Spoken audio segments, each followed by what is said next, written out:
बजैया सातो सुर के रचैया, हंस पे सवार होके आजा मोर मैया।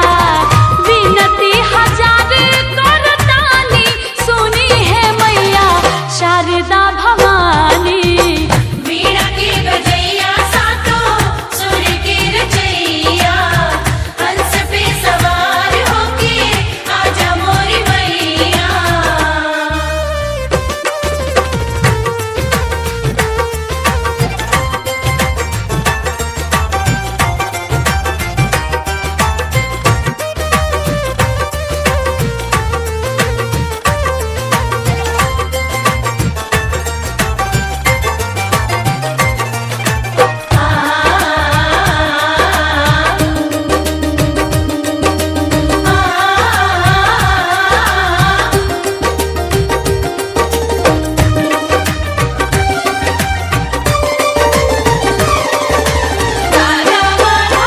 जेकरा पमाई राउर कृपा हो जाला, गुणी और ज्ञानी बनी जग में पुजाला।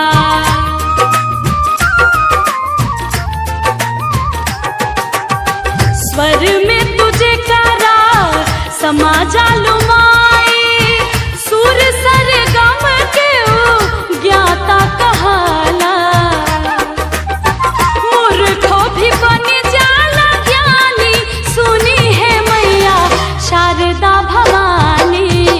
वीणा के बजैया सातो सुर के रचैया, हंस पे सवार होके आजा मोरी मैया।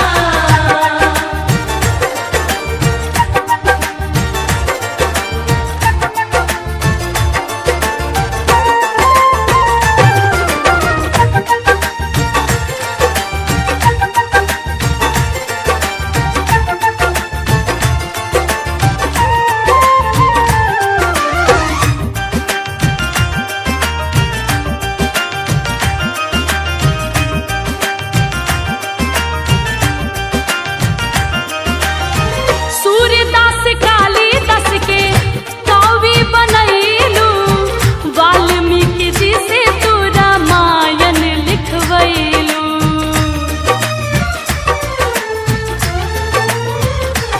ओ रामचरितमानस के कई दिहल रचना, तुलसी के जब तू कलम में समैलू।